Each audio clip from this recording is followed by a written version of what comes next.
All right, hello everybody. Welcome to the Middle Ground, Mike. We got a great guest on here today, Tania Davis. I think I said your name correct. You did. Thank you. Awesome. Thanks for coming on today. Thank you. I'm happy to be here and so looking forward to our discussion. Yeah, like I said, like we were talking earlier, I love, you're focused on obviously HR, but the leadership, the common ground part, like you were talking about as well, and just like the leadership aspect of it overall. And that is just so hard to find. And you had like definitely like a unique perspective, especially, the leadership end of it because, your positions, but then also because it was HR, Yeah. where a lot of people don't have both sides of it because when you're just in that solo leadership role, you tend to go, "Hey, HR, what do I do?" Or "Hey, Right. this person," where you have both experiences. And I think that gives you like a very unique perspective. And sometimes challenging, right? Because we're always looking for the balance. I know I'm always looking for the balance. And I so love the whole premise around common ground because especially in our current state, there's just, there's more of a toxic behavior than alignment. And I truly believe people want to work together, want to have alignment. It's just how do you get there? Right. I think there's more of a focus on you're right, I'm wrong. I have this opinion, you have to have the same opinion. And it takes away from the uniqueness that we all bring to the table. But when we can acknowledge and respect the different voices that are in the room, I think it just brings out a totally different energy, right? And I think that's really what people really are seeking, whatever environment they're in, whether it's the workplace or whether it's their home or wherever it might be. They want to have some sort of environment where they can all exist, coexist. I think coexist is very important and establish community. And I think that's really what people are looking for today is where's their village, their tribe, their community, and how do they establish that? And that typically is a nice mix of many things and many folks. Yeah, like kind of like the community part you talk about, and I think that's like especially even bigger in the workplace, which people are seeking just as much as they are a little bit at home, but they seek it more at work because they have to go there, so they can't hide from it. Whereas if you're at home, you're like, oh man, the outside world's gone from me. Yeah. But I think that one of the biggest misconceptions is that the younger generation doesn't want that quote unquote lifelong employer. No, they really do. They're just having a Yeah. hard time finding who they connect with to make that long-term employment. And I think that it's a very misunderstood thing in the corporate world today. I see it among fellow people in my position, and I'm like, no, if you get these kids and you treat them right and you talk to them right, you're gonna win their loyalty, and they'll stick with Yeah. you through thick and thin. And manage expectations. So, yes to Yes. all of that. I totally agree. And it's also managing the expectations. I think in the workplace today, because you do have this convergence of different work styles, generations, there are different approaches. And so you have some folks that want to come to work, they just want to do the job and go home. And then you have some, they look for their community. I always say the company and the community, they look for both and for a blend, right? And so there's that acknowledgement as well. And so I think managing the expectations is actually the hardest part of that. And I think that's sometimes where people get disgruntled, right? And when you have disgruntled employees, that just spreads like wildfire. And so it's finding that happy balance and common ground around you mentioned earlier, what is why are we here? What are we doing? What is our purpose? What is our goal? And once that is established, kind of rally folks around that. And so even with the different styles, approaches, if everyone knows kind of what is the mission or core purpose of what they're doing, it helps in establishing those relationships and also keeping folks focused on the work itself. Otherwise, what I've seen is sometimes there's I call misfire of expectation, and you have some folks that just want you to do the job and they're satisfied with that, and then you have others that need the relationship, that want the relationship. And so their community and company is blended together. Right. And sometimes that's where I've seen a disconnect. And then there's maturity that's kind of mixed in there too. Right. And so it's also having the leadership that's mature enough to kind of take everybody where they are and build the bench from there versus trying to make folks carbon copies of themselves. That tends not to work. Yeah, I experience that sometimes, so I'm sure as you can tell, I truly connect with people pretty easy. It's just something that just comes easy to me. Just, based on my line of work. I mean, yeah, if you can't do that, you're probably gonna fail at what you do. But like, so when I experience someone who's not as, I don't want to say like easy, when they're like very like closed off, Yeah. I'm always kind of like, okay, like I sit there and I think, and then I watch their behaviors when they do talk. I try to hear what they're talking about, and then I try to find something to relate to them with in relations to that. And sometimes it takes a little bit of time. Yeah. I had a manager where, God, I don't know what, we're July now, so probably took me like 6 months to really get her to be like, "Hey, boss, Yeah. how you doing?"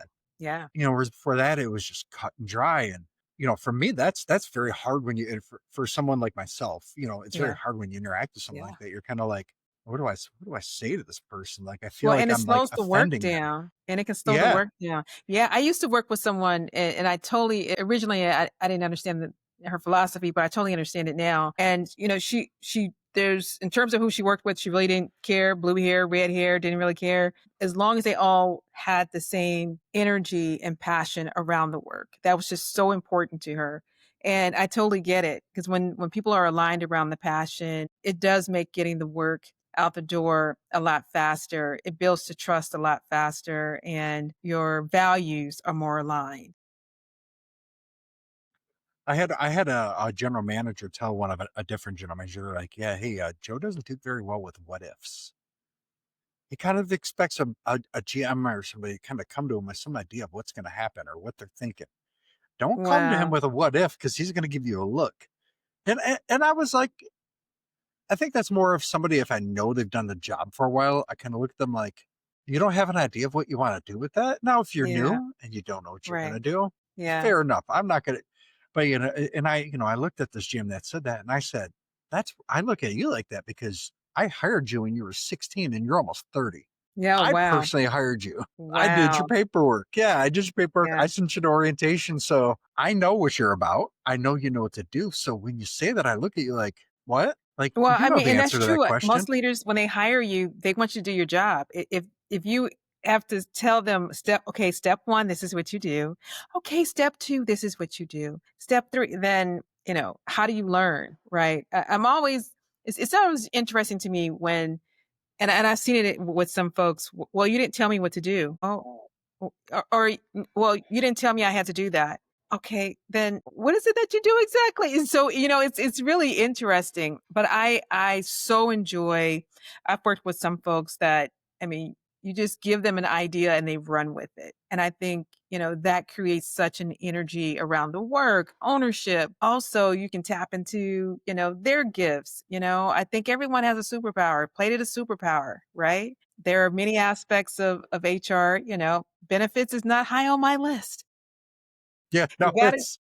I love benefits, but for some, that jazzes them. Absolutely run with it, right? Absolutely. And so I think when you play to people's strengths, you tend to get more out of individuals realistically. And now you might have some folks that feel that they can, build a plane and you're like, huh?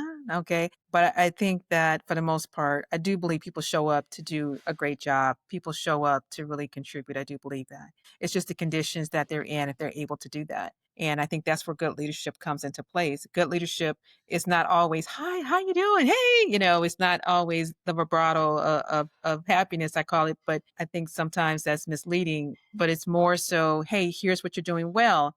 Here's some things you might need to focus on.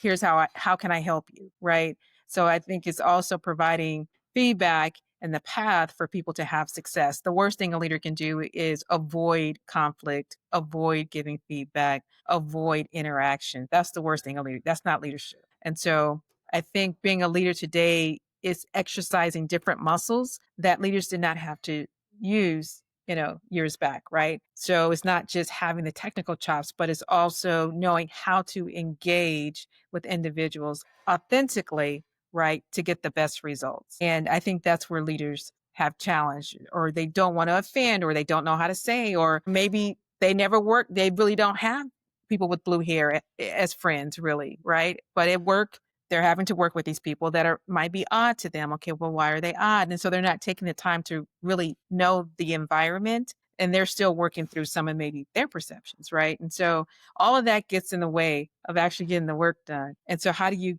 collectively, to your point, build the common ground of understanding and connection. And I think it's all about community. It's all about connection and community. And the organizations that I've seen truly excel at that are organizations that have mastered having a very diverse community and having a collective understanding of how the work gets done and how they celebrate that. Yeah, the case point, like when you're talking about celebrating, so a good like round of off from what you said is, I think a good way to tell, there's always this big thing to where everybody wants a gold star, and I think that it's misunderstood to a degree. People want the gold star, but they want the gold star from an environment that works. Yes. Because if they don't trust their environment, the gold star is very hollow. So, like, I tell people, if let's say you have a company picnic and not very many Right. people come. Well, Mhm. if you have a company picnic and nobody comes, I mean, nobody trusts your workplace. Exactly. And I don't think that bridge is kind of there. Like people don't want to understand that part. They think, oh, well, people don't want to participate. No, people don't feel comfortable Yeah. participating. Trust. It has a lot to do with Yes. trust. It's just like, it's always interesting when I hear leaders say, well, they're just so quiet or they don't give feedback. Well, it depends on how you ask the question. If you're asking the question for validation, that's different than asking the question in terms of input and contributing, right? So if you really want the person to contribute, right, it might come nuanced and a little bit different than how you might approach it. But if you're looking for the feedback or communication to be validation, then employees pick up on that quickly, right? And they quickly determine if they want to engage, trust, or have any sort of working rapport with the individual. Yeah, yeah. I was very fortunate when I was coming up through the ranks of everything. As when I was a general manager, God, I felt like I was one forever. And I was at the same store for like so long because every time they pulled me out of there, they put me back because it was always just something. And I was like, okay, so I always ended up back there. And I worked with a lot of young people who were, if you want to call it the purple hair or the woke types of what I guess we would call them now. And so I really it forced me. I'm like, okay, well, this is my environment of people that my pool of employees. So I had to learn how to work with them. And it ended up being one of those beneficial experiences of my life because it taught me to try to understand and figure out how the newer generations are working. And, I had one, her name is Kristen. I won't say her full everything, but she's very big into women's rights and all this stuff. And it really taught me how to, I guess if you want to say, conduct myself in a manner that would be a little bit more cohesive with how the modern woman looks at the workplace, where it's different than it was when I was a crew person, and I just had, like a lot of them just had different thoughts and different ways of doing things. And so I learned as a leader, I think it's important that you give a framework to people Hmm. and you let them Yeah. work within that framework and let them do it their way. As long as they're within that guideline, Right. have at it, man. Do your thing. I mean, you don't need to tell me every step by step play. Yeah. You got your running game. As long as you're following the rules, I don't care what Yeah. you do. Yeah. And when people have that trust with you, they're like, Yes. oh, okay. And then they're willing to give you a little bit more of a middle ground. They're like, all right, yeah, okay, now I'll meet you there. Yeah. And sometimes you can have and sometimes conflict is good. You'll have the conflict and conflict is good as long as it's respectful, right? But I think the Yes. worst thing leaders can do, one of the worst things leaders can do is avoid the conflict or they have the conversation outside the room. I always say outside the room because then you don't give the person the benefit of having the conversation with you and it tends to be undermining. So I think that, the art of conversation, communication is so important. And in that, there will be a little conflict sometimes, and it's okay to have conflict. And I think people are afraid to have conflict now, or they don't know how. Or, I've seen some situations where emotionally there's just like immature. I mean, just Oh, emotionally, I immature, and you're standing there like, what just happened? And so, yeah, you definitely, that has to be balanced out too. And people determine how they want to interact after that, right? yeah. And so EQ skills, very important. Did you, from your perspective, did you have to learn to kind of, especially as the modern times have come about, did you have to learn to, I'm trying to think of the best way to say it, regulate yourself, you know, Oh, when they you have know, some of their mm, issues? I have a pretty calm demeanor. So in situations, especially if it's charged, I'm more of a listener and observer.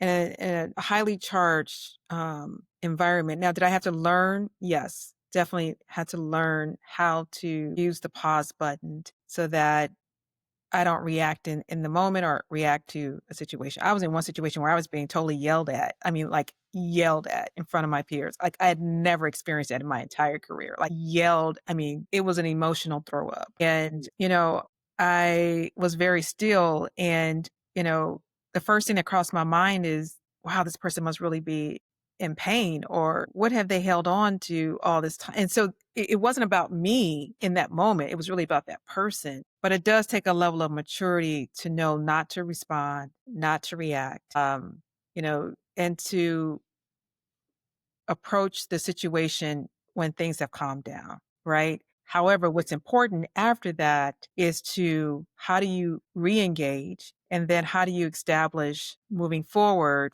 what are the expectations from both individuals moving forward, right? So if something triggered the person or if that's just the way the person responds to things, what agreement will those two individuals make moving forward? And I think that's where people truly mature, move on. And I say for both, right? And I'm just saying, it takes two to tangle. And then some situations, some leaders just hold on to it. Well, you have no control over that. Those leaders tend not to grow and that's for them to decide. But if you're looking at it as how do I learn and grow from this? And that's typically how so if you're asking me, I look at whatever the situation is, how can I learn and grow from this situation? I don't want any particular bad experience to ever define me. So how can I learn and grow from it? Right. And make it more about me versus the other person. I tend to find more peace with that because, especially human resources, no one is going to agree with everything you have to say. So, I always say, human resources, we tend to be last on the friend list. And that's, and I joke about that, but that's not actually true. I've had great friends throughout organizations, and it's how you engage. And if you respect and if you're consistent and you truly honor and value the environment you're in, people notice that as well. So even if they disagree with you, the disagreement engagement tends to be a little bit different and less personal.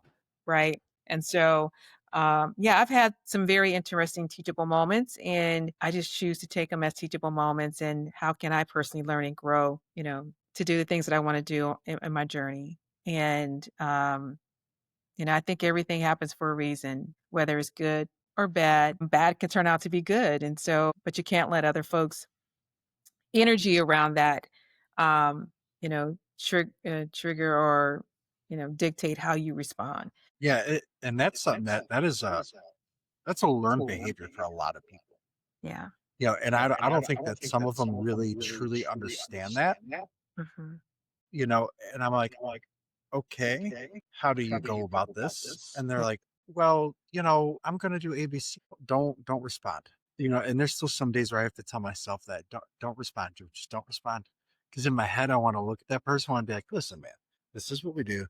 Da da da. It's that easy." But I'm like, just let the process play out. Yeah, and It just is move so hard. on, and just move on, and I just say it's just not that serious. No, no, it's It's not. just not that serious, and the reality is that you're not gonna make everybody happy, right? And so, some people are just unhappy anyway, or maybe you did make them unhappy, I don't know, everybody has their that's why I say it takes 2, there's an energy to and an energy from, but I think what's most important is to learn from the situation so that next time, you're smarter, better, stronger, and able to show up better in the world. And I think that's what's most important is, at least for me, I want to show up in the world in a productive way. And common ground is very important to me. And I think you can just And get I more out of life that way. I appreciate that. The one thing I love is that the common ground and middle ground like appears in every episode so many times. It's because it resonates with everybody. It does. It's wild. Yeah. You know, I agree. And it's needed today. I mean, it's yes, totally so needed. it's everything is just so like you can't even like I mean, not that anybody really pays attention to the newspaper anymore. I mean, if I see one, I'll pick it up and look at it, and it's no different on there than it is on social media, than it is on TV news.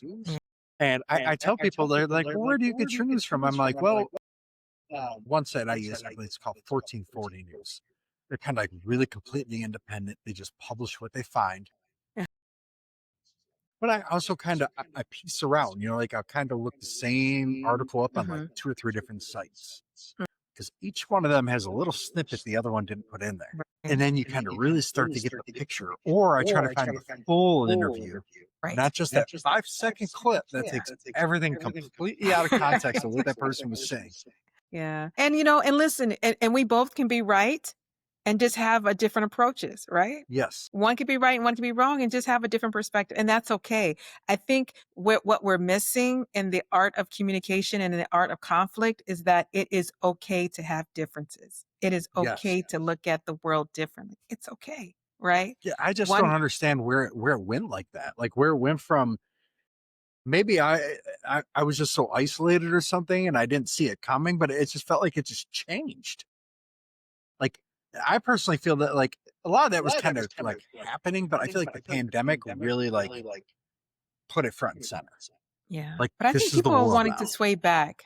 At least what I Yes. hear, people are wanting some know how and some don't, but I think people are just trying to find that equilibrium of whatever their piece needs to be. I think people are trying to find that.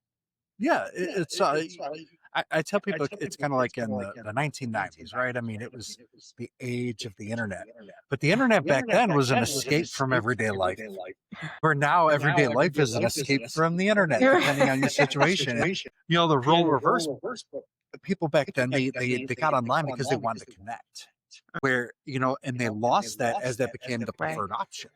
Right, right, right. Yeah, I So, totally agree. that yeah, and that's, like, with, like, your HR background, how did you really kinda get opposing parties? Maybe that's a good way to say it, Mhm. opposing parties to see, "Hey, we can connect, we can't connect, it is what it is." Like, Mhm. how did you kind of really delve into that?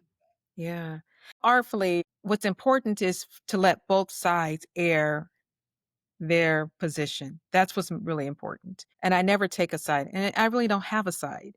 And it's more so how can I help folks find the common ground in the situation if there is one. But I think the most important thing is letting each side air how they are thinking or feeling about the situation or at least how it appeared to them, right? And then in that I listen for, okay, here's really what they're saying that is the same and then here's what's different. And I play it back. I always ask it, and that did I understand you correct or did I miss is that correct? Because really most situations people want to be heard. For the most part, I find that people really want some sort of conflict resolution unless they're just undermining the organization.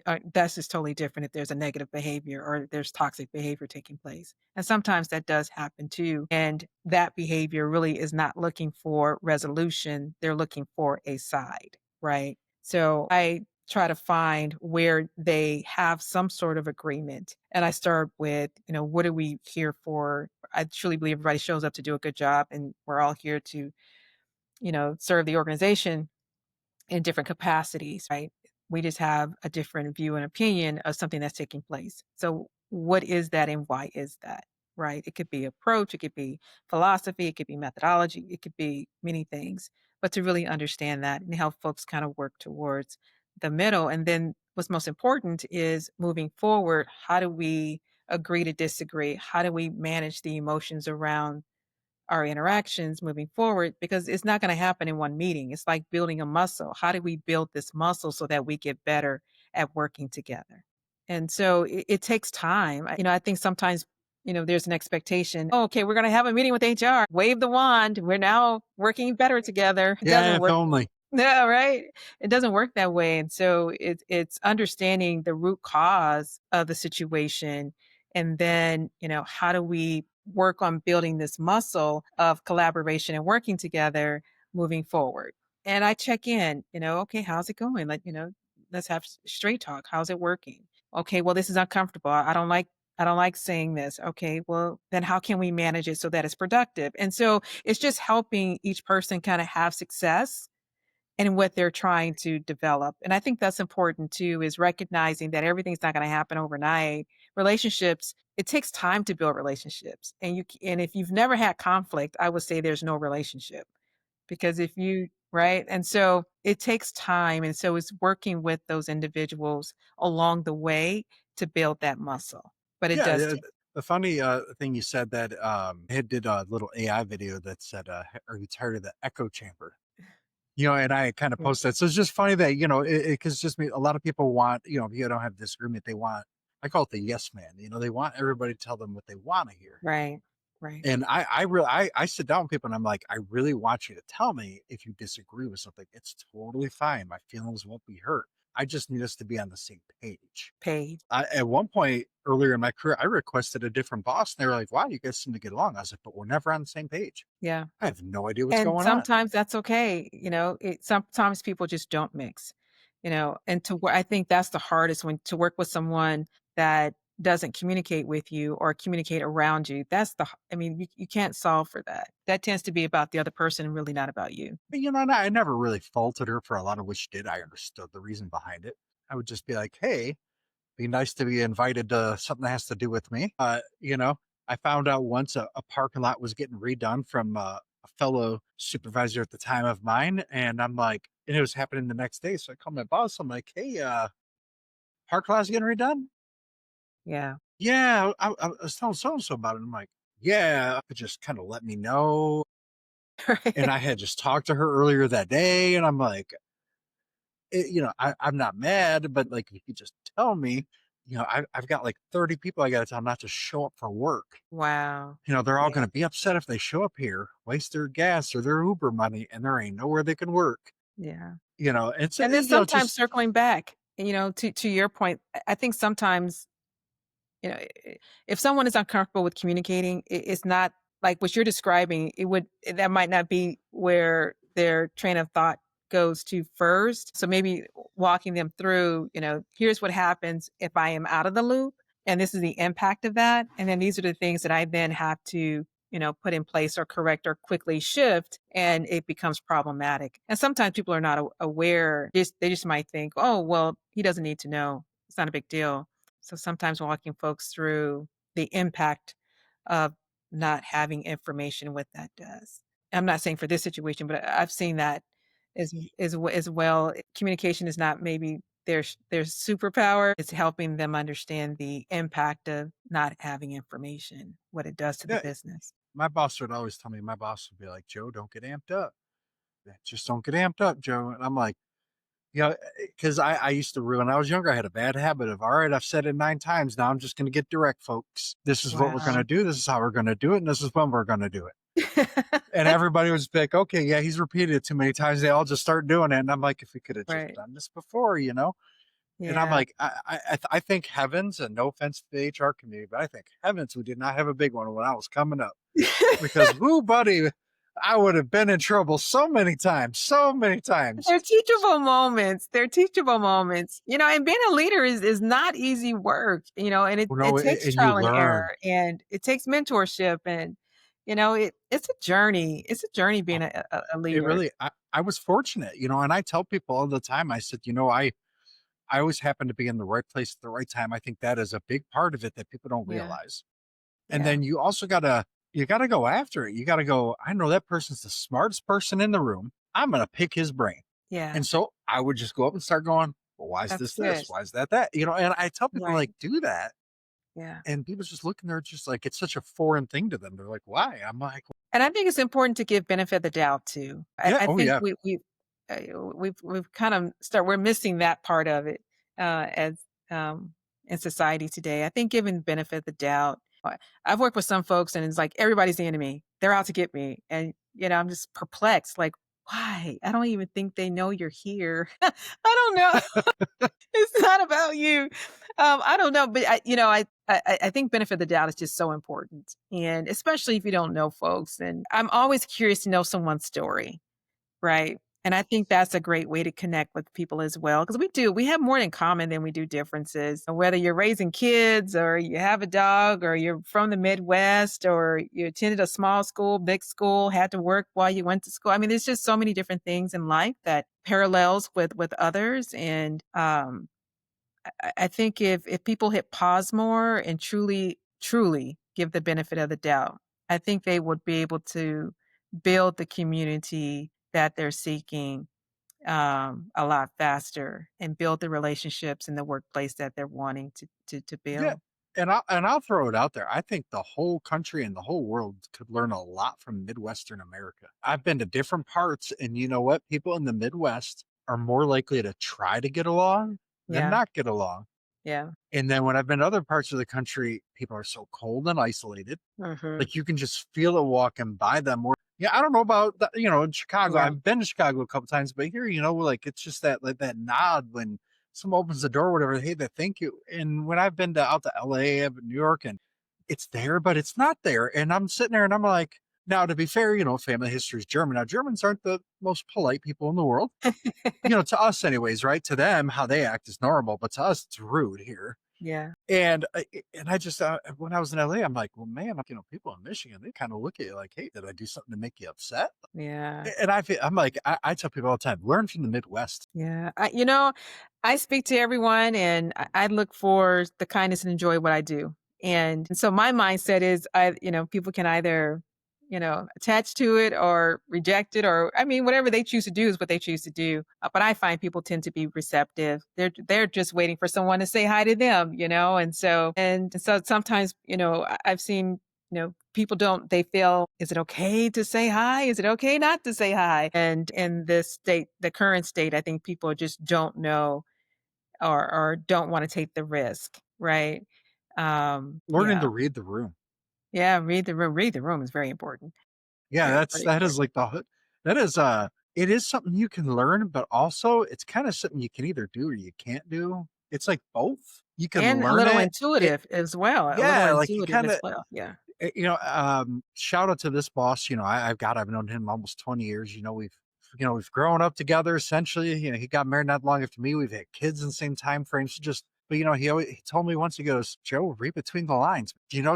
Read between the lines. And that was like one of the most telling things because sometimes when someone's upset or they're trying to connect, you just kind of gotta read between the lines of what they're saying because they're just getting out the emotions that are invoked while they're Yeah. mad. Right. But you kind of got to try to really dig deep down into that issue Yeah. before they even do. Right. And Right. and it's just something that's hard. To me, you can either do it or you can't. Because there's some people that I've worked with. That I'm like, man, this person's the smartest person in the room.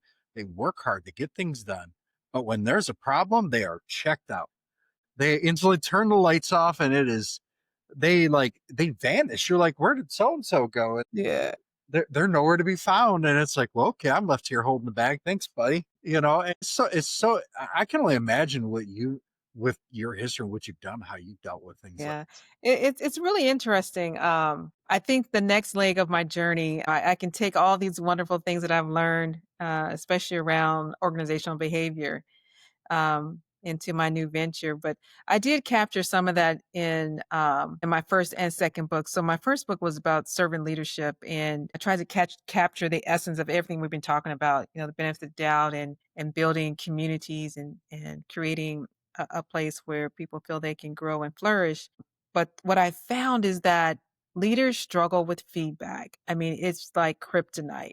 Do I have to give it to them? Do I have to say it? And how do and then is it sugar coated? It misses the mark. And so I try to introduce it in a way that would make it easy for leaders to follow kind of a construct of how to give feedback because it's hard. It And I mean, it just what you're is. describing, people run, they flee, and you're standing there like, well, you just told me. So now you're delivering the message on behalf of someone else, right? Yeah, And you're just so like, thanks, buddy. that's not productive. But for all the leaders out there, like the one thing that I can say is when I finally got over that hump. And there was Uh-huh. a perception out there that I'm always kind of just to smooth it over. And once I really learned and I had a boss, she at the time she really made me have to engage difficult Mm, things, and before I'd be like, oh man. And then I'd be like, oh my God, I'm going to get fired for this. Like just those right. things would go through your head. Right. And once I crossed that barrier, I realized it was just fear. Yeah. Fear was convincing me I was going to get fired for something Yeah. so silly. Yeah. And I became more confident in myself, Hmm. felt more secure in my job, and then I actually found that I connected with people a lot easier. And Yeah. when they can tell if you're comfortable or not talking to them about it. Right.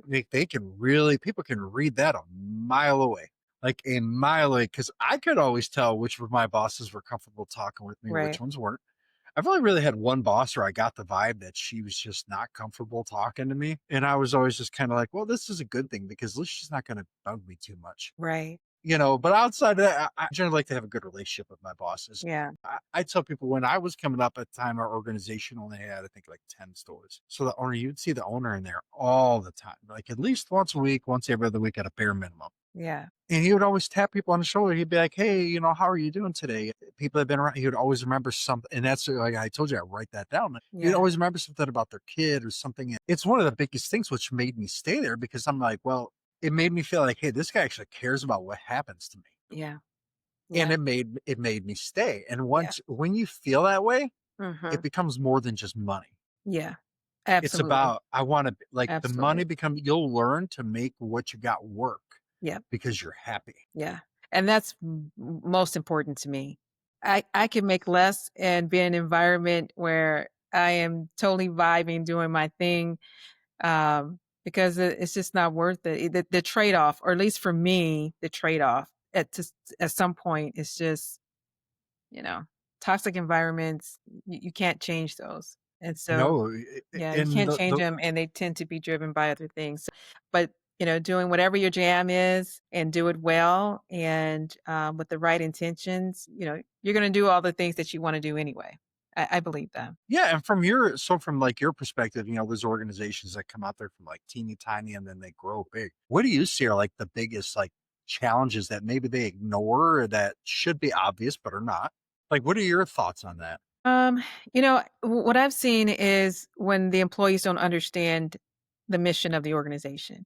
So they're not aligned around something, right? Or if there is a lack of communication and transparency, whatever that means to that organization. Minus information, people tend to make it up, right? And then having the wrong people in the wrong roles. And so, everybody's not a people manager. And and then making sure you have people that can actually deliver, which is important. So, um, you know, assessing all those different factors all contributes to how the culture is formed and how people respond. Yeah, and that is spot on.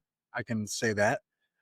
I've learned some of those things, and it's crazy how certain things that somebody from your perspective will see that should be obvious, but it's not, because like I have said coming up through the chains, and there's a lot of people who I would say were the age of 35-ish, where they probably had to learn that thing because coming up, this is your job, do it. And you're kind of like, okay, you just went and tried to do your job. Yeah. Where now people are like, "No," and so it's if they don't understand what you're doing, you really gotta lay it out, like, you gotta Yes. spell things out a lot clearer than you used to, and that is sometimes easy, sometimes not, like, sometimes it's like, "Well, yeah, that's pretty simple," and then you're like, "Oh, yeah, no, it's really not simple." It just depends on the situation, right? And Yes. and oof, I get it, and I tell our HR director, I tell her all the time, I'm like, "I do not envy you." Not one bit, because I'm like, I know the conversations that I have to have with people. And then I know by the time it has to come to you, if it's going that far, I already know that we're on level 10. Yeah. We're what do they call it? DEFCON 5 or whatever they want to call it back. It's just we're there. And I've told her, I said, I praise you for your level of Yeah. patience. Yeah. Because, my boss, he's still my boss now. When we were coming up, he would just look at somebody like, yeah, you're fired. Get out. You can't do that no more. Like, that is like a no. And it was something that now, I mean, back then it probably wasn't okay either, but people were just like, well, I'm fired. All right, man. See you later. Whereas now Yeah. it's And sometimes everybody. people just need grace. It's interesting. Sometimes people just need grace. Life is happening for a lot of folks, and I tend to err on benefit the doubt and grace. Life is happening for folks, and I think fairness across that is important, and that's how you learn and grow. Yeah. And it's growing is hard, Yeah, right. especially in the I professional think where world. organizations fail is if they're not consistent. If they're forgiving of people they like and not forgiving of people they don't like, I think that's where employees build distrust. Yeah. And then that'll lead to employee dissatisfaction, like no tomorrow. Clearly, yeah, it But does. yeah, I've Yeah, seen that where, you go in and you talk to somebody and they're like, well, yeah, this, they play favorites and this and that. yeah. And then you start kind of looking around and you're like, oh, yeah, man. Oh, yeah. I guess I really didn't see that until this person just pointed it out. You're like, oh, man. Right. People used to say that to me about how I would always tell people, I said, I'll tell you who my favorite is. They're like, what? I'm like, the person who's getting me the best results and giving me the Mhm. best efforts. Yeah. those people are, I will tell you 1,000%, they're gonna be my favorite. I'm And like, "Well." they tend to have their heads down. People that don't deliver tend to be the biggest complainers. And Oh, so by yes. far, yeah, Yeah, and, and it's and I try to tell everybody, "Hey, it's important that the people who are in that spot, how do you get them in the fold? Like, how do you yeah, bring them in?" right. And that And is that's the just so hard important to do. aspect of it is, if that's really what they want to do, but I do believe people show up to work to contribute and give their best. Yeah, and you said there are some disruptors out there, like you were Oh, saying earlier. yeah. Oh, There yeah. are some where it's like no matter what you do, it's just an automatic Yeah. problem. Oh, yeah. Like, I could say hello and it's a problem. Yeah. I won't put this person I had a disagreement. Didn't particularly care for the way this person handled themselves before they came to work and all sorts of things. And Uh-huh. I was in a different position at the time and I looked at my boss. I'm like, "Hey, we got to do something about this." I'm like, "This is a problem."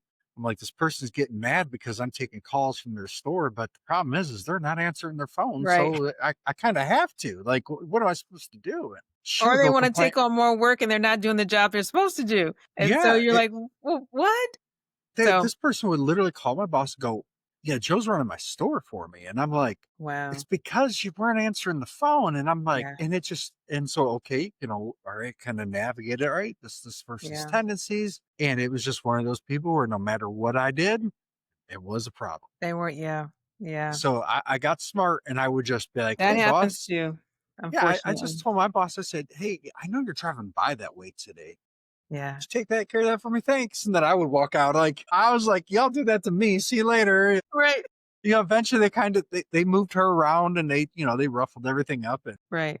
that was probably the biggest sigh of relief I've ever had in my professional career in my life. I was like, "Oh, I can work with anybody in the organization." Be like, he can work with almost anybody. It's out of a 5,000 people, there might be one or two where I'm like, Yeah, earlier in my career, I've worked with some amazing folks earlier in my career, amazing. And I would say they all shared some same characteristics in terms of their empathy level, their maturity level, their drive and passion for the business to be successful, pride in their work, accountability, which is huge, accountability. I'm still friends with those individuals and I learned a lot from them and just amazing professionals. Amazing. So, yeah. So, so when you have the one-offs, I call them the one-offs, they're just one-offs, right?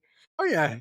Yeah. But they make it seem like the end of the world is coming. And you're just Yeah. like, you have to They like can create talk to havoc. They yourself. definitely can create havoc, but, everything's for a reason too, right? And so, eventually, it catches up with people Yeah, eventually. and you being in Chicago, I can imagine that's a.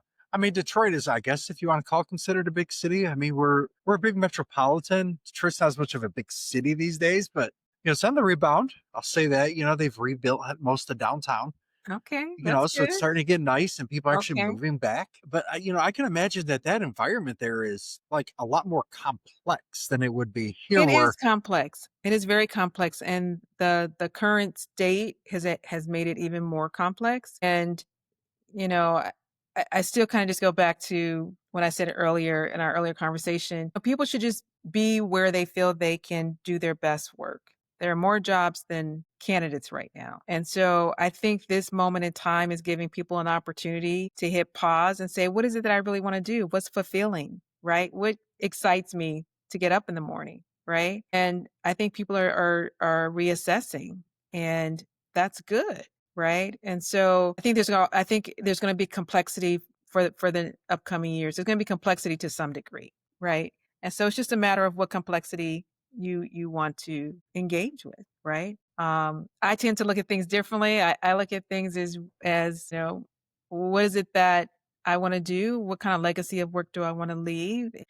What are my intentions around my work? And I really want to do purpose driven work at this. What am I, 58 now? and you do not look it. I can tell you that. Oh, thank you. I am 58. But I really want to do purpose driven work. And, I'm not going to short sight that or compromise that because that's what's important to me. And so anything that aligns with that or supports it, I'm all for it. I think that if there's energy that can make things negative, there's also energy that can make things positive. And I truly believe that. So I'm excited about the next leg and to see what that brings. And I'm excited for you because I mean thank you're at a you. spot where I'm hoping to be in like a year. So I'm excited for you. I mean, that's Thank just you. I've I had mean, this plan. The funny thing, I had this plan and I kept saying, this is gonna be my retirement thing. And then I kept thinking, well, you know what? Why wait until I'm 65? Why wait?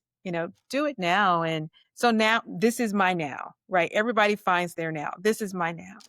And I truly believe you do things for the right reasons and the right intentions around it, everything tends to fall in place. Now, will it be perfect? No, of course not. However, my village, my community is so supportive. And they're like, yeah, Tania, what took you so long? Because they see things that you don't see, right? And so you kind of just step into whatever is meant for you. And I truly believe whatever is meant for you, no one can take that or change that for you. And so I believe that. And so I am where I'm supposed to be at this time. yeah, and that's kind of like where I tell like we were talking. That's kind of like where like the common ground, the middle ground. Like I feel like that this is where I feel where I need to be. Yeah. But I feel like this is where a lot of people want to be, and I feel like they feel a lot more comfortable there than they do once they experience it. I feel like they're gonna feel a lot more Oh, comfortable in yeah. it. You know, Absolutely. and that's Absolutely. where my whole life I used to joke, well, retire. I mean, up here we call cafes or like coffee shops a lot, or like family diners. Call them Coney Islands here. People be like, "Do you go to the Coney today?" Like, it's like a Michigan thing. So if you ever Okay. get some from Michigan, say Coney Island. It's like the local family mom and pop diner that serves Coney dogs. Coney Island. Yeah, they call them Coney Islands here, and they have like everything, your all your standard sandwiches and everything, but they just call them Coney Islands. And anytime I've said it, you guys got a Coney around here, and I'm in a different city, they're like, "What?" Or different city, like, "What's a Coney Island? You mean a hot dog?" And I'm like, "A family diner," and they're like, "Oh yeah." I'm like, it's just so common here, and you know, and I just sat there. I'm like, I'm gonna be one of those 70-year-old guys sitting there with a cup of coffee, just talking about things with people. Right. And then I realized I'm like, I don't want to wait that long. I want to Yeah. do that. I want to do that Yeah. now. And life's too short, life's You too never short. know. I mean, you Yeah. never know what's So going to happen. I mean, never know. And I would you know, rather, do it in a circle where there's common ground and right. where there's community, right? And so, and I think that exists in many places. I've seen it several times, throughout my career. And, I think that's where the magic happens. Yes, 1,000% it does. Yeah. And I don't think people realize that it does Yeah. because the negative will overshadow it. And people go, well, when you look at something that's successful, what's the thing, like you were saying, everybody understanding the mission, the Yeah. goal, like you Yeah. have to understand it. Right. In my company, they used to use a lot of what they call cheat sheets, kind of like where they would sum up a big novel and they would put it in a short little thing. And I'm like, well, that's great. I know this may sound dry, but it doesn't really explain things to people. Right. And they're like, well, that's a lot of information. I'm like, it is, but you're going to find they're going to understand a lot better if you go Yeah. through it with them Yeah. instead of going, somebody may look at this pen and say it's blue, but what if I think it's purple or black? Right. Right. And then we start a big debate. But if we've got a common goal, we need to establish that the pen's blue or that it is black. Like we got to figure out how to make that happen. Right. And so you got to go through the boundaries with it. And Yeah. I think that the fact that people don't do that Right. is what creates the situations that you see today. Yeah. And then you learn from each other in the banter of that, you learn from each other. You learn how to think, how they process, the why and how they process and how they think. And there's value in that as well, right? Oh my God, I think more than probably most people know. I would probably say 80% of what I learned in my life has come from that back and forth and picking people's brains, picking my boss's brains. That's Yeah. how I've learned so much. Right. Like I'll pick their brains, get how they think, and then all right, then I open the book and I'm like, okay, oh, that makes sense. That makes sense. It's like the complete opposite of how a lot of people learn, but I found that when I do that, I'm like, okay, now I understand the context. Right. Now Right. let me dive into the deep part of it. Okay, Yeah. and boom, now you're gonna figure it out. So I've tried to change the way that, at least my corporate culture that we try to do that. And, a lot of people look at me, they're like, yeah, I can't do it that way. And I'm like, well, it's kind of got what we got to do and gotta go that way. And I just kind of give them a look and they're like, okay, yeah, no problem. And I'm like, all right, thumbs Right. up, man. We're doing great. Yeah. And Y- support them in it, and cheer them on, support them and cheer them on. So, it's weird that it's just so hard for people to do because it yeah. seems like for someone like you and then definitely someone like me, I mean, that it's easier. And then when you find somebody that it's not, you're kind of just, you have to remember, okay, they're not me. Yeah. You're trying to understand why it's so difficult for Yeah. them because you're like, this would make you happier. Yeah. It would be easier. Yeah. And then you just kind of you're going, well, what do I say to you at this point? Yeah. I don't know what else to say. Like I Right. can't explain it any further. And my wife already knows it about me. I'll look at my wife and I'll be like, okay, well, I laid all the information out. Where do we go next? My wife's like, I love you, but I'm not one of your employees. And I'm like, okay, yeah, that's right. I'm like, that's right. My husband It's says the same thing. it's like, "Yeah, I'm not one of your employees." And I'm like, "Oh, right, that's right." And I'm like, that's hard when you're in a higher up leadership role. When you get home, you're like, "Okay, yeah, they're not my subordinate. Turn it off. Yeah. Yeah, they're my equal." And it's like, "Okay, yep, my wife's my equal." That's hard for leaders. I even my boss, he and I both him and I talk, and yeah, I definitely hear him say, goes, "Yeah, my wife did." I'm like, yeah, I know, man. I had to do the same thing." And then I try to go in my head. I'm like, all right, was it because I was being a jerk or what was I doing? And I'm like, do I need to make it up to It's just her? conditioning. You just Yeah. conditioned. Yeah. And that's hard for people. Yeah. Just in general. It really is. They just I don't know if you want to say don't get it. Yeah. So from as we kind of wrap it up, from your perspective and your book, the feedback blueprint, right? Like that is, I guess I didn't realize until this conversation, right? Like I've always known feedback's important. I always have, because in the workplace I'm constantly seeking. So for like the up and comers in the world out there, like because obviously you've got like a plethora of knowledge, how can they establish that feedback routine for themselves and for the people around them, like where they can kind of make it so they can do that? Because that's the hardest part, is being willing to accept it. Yeah, and being open to it, right? So to receive feedback, so I look at for on two sides. To receive feedback, it's also creating conditions where the leader feels comfortable because it's hard for some leaders to give feedback, right? So maybe open the door, and it shouldn't be once a year for the performance review. It should not be once a year, but establish a time frame that works for both parties, whether it's biweekly, monthly, what is that right cadence? And, it's real simple. What am I doing well? What should I continue to focus on to develop? And what suggestions or recommendations do you have for me to build the muscle, whether it's, say it's project management? How can I build that muscle? Where did I miss the mark? Provide examples. If the leader is giving the feedback, provide examples so that it's tangible. And then follow up. Hey, I see that you did XYZ. You're doing great. You're almost there. Continue to give feedback, right? I think performance reviews it just needs to blow it up. But, if you're giving feedback to someone regarding their performance on an ongoing basis, end of year should just really be a formality of pulling everything together, right? And that's the one time a year employees dread. What are they going to say? Yeah. I've seen some where it's like, yeah, back in January of 2022 did. I mean, that's just like bizarre to me. Like, how does a person grow, learn, and develop from that? Right. And I think as a leader as well, what's important for us as leaders is to make sure we give space for people to learn and grow and don't hold on to stuff. Right. Because that does a disservice to the organization as well as that individual. But provide feedback ongoing, and then for that employee, open the door for the feedback. Hey, I'm really interested in hearing your thoughts on how I did on that project, right? Don't wait until the end of year. Let me know what I did well and what should I continue to work on. Or is there internal class maybe I should take to strengthen this particular muscle? But treat it as a conversation. I think and then that builds a rapport, you're building a relationship, right? And it becomes easier and easier for both sides, right? And for that employee, even if you disagree with the feedback, it's how you hear the feedback, right? If you take the posture of, well, I disagree with that, and no, I can't believe, well, such and such is doing, then it doesn't really allow for that relationship to really form. And the next go around, the leader might not give the feedback, right? And so you don't want that either. So it's how do you give the feedback? If feedback is given, ask for examples, right? That makes it tangible. And then ask, well, what are your expectations? Like, what does progress look like for you? Right? And then continue following up with that.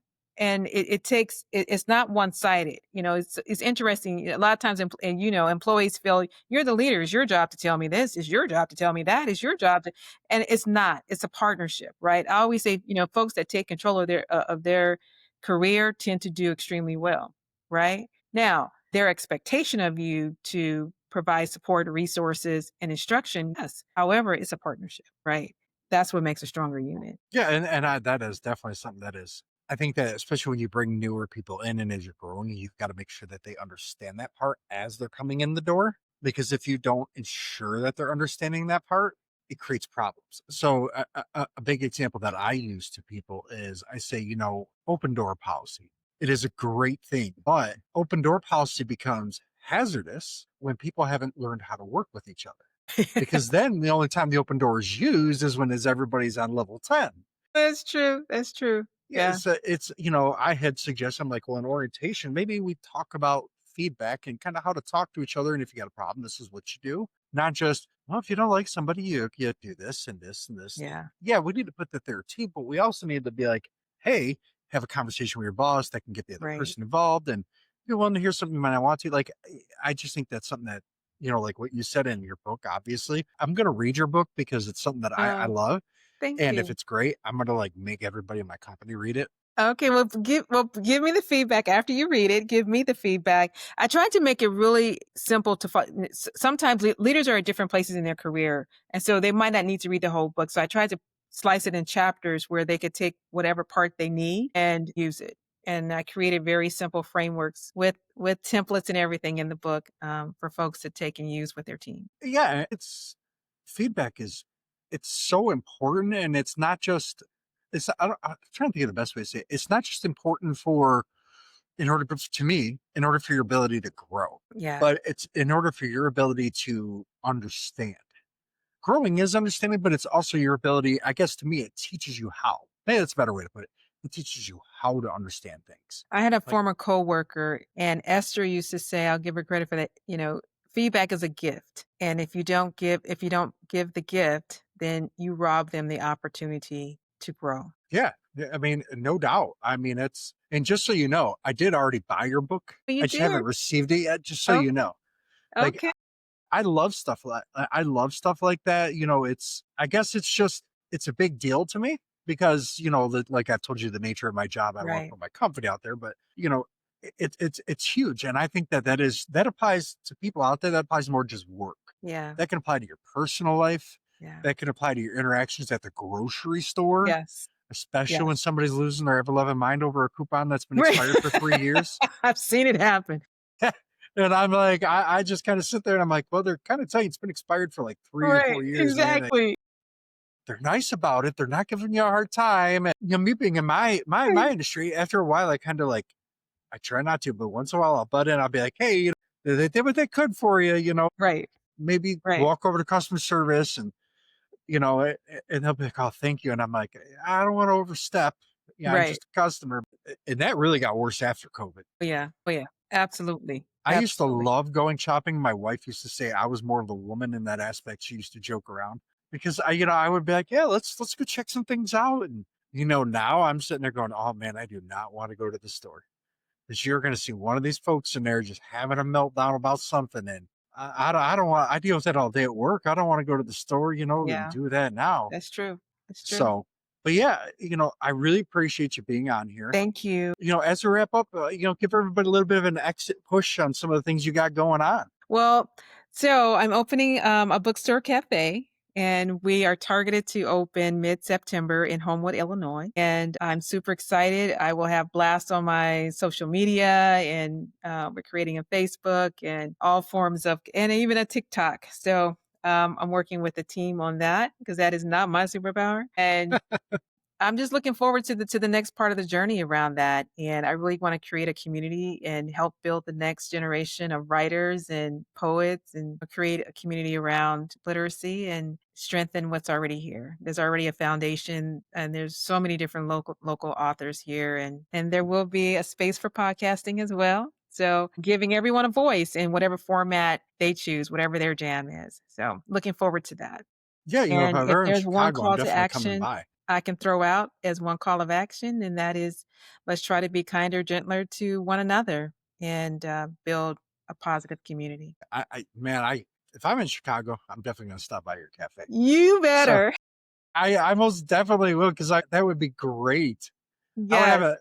a That's just, I'm yeah, I have mean, to have you out to the store. I mean, we're connected now, so, yeah, um, I mean, I mean, Chicago's not that far away from me. I mean, that's right. I've That's right. been there before a couple times. Right. Yeah, I mean, no offense, I'm a Lions fan. I don't know if you're a Bears fan or not, but you know, diehard Honolulu Blue here. I have been to Soldier Field once. Okay. I thought I was gonna get beat up. Like everybody give me That's that. funny. That You're is wearing a funny. Lions jersey here, and I'm like, Well, I will make sure you have all the information, awesome. before we fully launch. Yes, I would love to have you in wherever you can, give us time. Absolutely. Thank All you. right, Tania. Well, I thank you, and I hope you have a good day. You I too. appreciate everybody for tuning in. Thank you. All right, thank you.